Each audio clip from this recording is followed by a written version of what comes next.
Wiemy już, jak tworzyć pytania pojedynczego wyboru. Zobaczmy teraz, co się zmienia, jeśli będziemy tworzyli pytanie wielokrotnego wyboru, a zmiana jest bardzo istotna.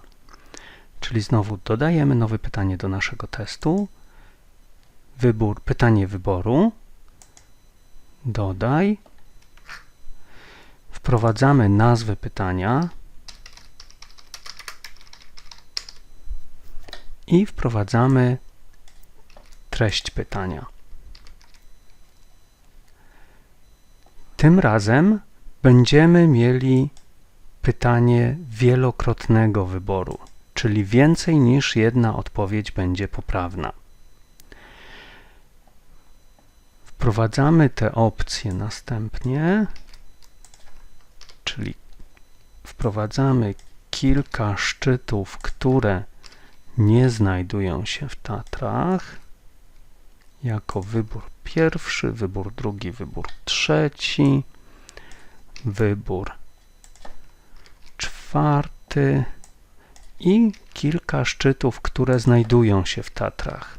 Wybór piąty, potrzebujemy więcej niż 5 pól wyboru, więc klikamy pola na 3 więcej odpowiedzi i wprowadzamy wtedy wybór szósty i wybór siódmy.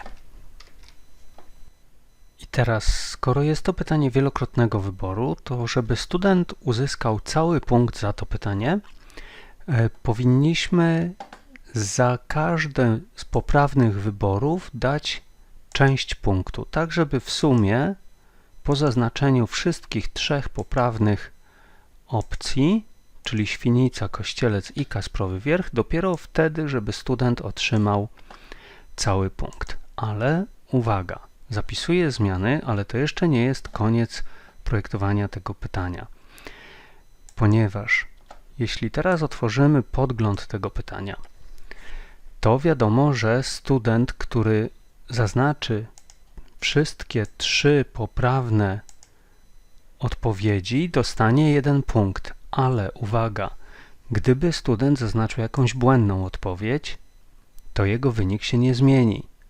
Więc w skrajnym przypadku student, który zaznaczyłby wszystkie 7 odpowiedzi, dostałby po prostu 1 punkt.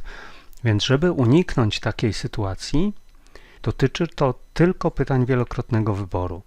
Tworząc pytania wielokrotnego wyboru, musimy nadać jakieś punkty ujemne za wskazanie błędnych odpowiedzi. No i teraz pytanie, jak te błędne odpowiedzi wycenić? Skoro mamy 3 poprawne odpowiedzi, każda z nich jest warta 33% i mamy 4 błędne odpowiedzi, to możemy uznać, że każda błędna również będzie warta minus 33%, czyli tyle samo co poprawna, tylko na minusie. Gdyby któryś student zaznaczył wszystkie 7 opcji, no to teoretycznie uzbierałby minus 33%, ale tak czy inaczej w pytaniu wielokrotnego wyboru po prostu by mu to zostało wyzerowane, czyli dostałby 0 za to pytanie.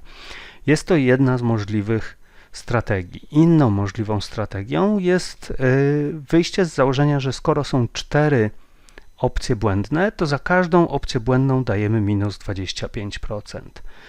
I to też jest w porządku.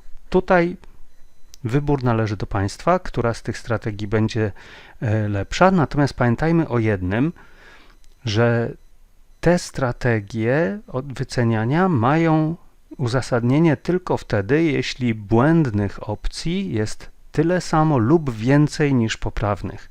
Gdyby sytuacja była odwrotna, czyli błędnych opcji byłoby mniej niż poprawnych, no to wtedy musielibyśmy już przyjąć tą drugą strategię tylko i wyłącznie, czyli gdyby były na przykład tylko 2 błędne opcje, to wtedy byśmy musieli za każdą z nich dać minus 50%, żeby się nie zdarzyło, że student znowu zaznaczając wszystkie dostępne warianty dostałby jednak jakiś kawałek punkta.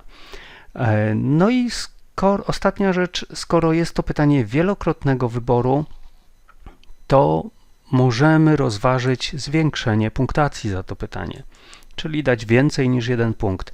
Z założenia trudniej się odpowiada na pytania wielokrotnego wyboru. Jest bardzo dużo wariantów odpowiedzi. W przypadku pytania pojedynczego wyboru mamy do wybrania jedną z kilku opcji.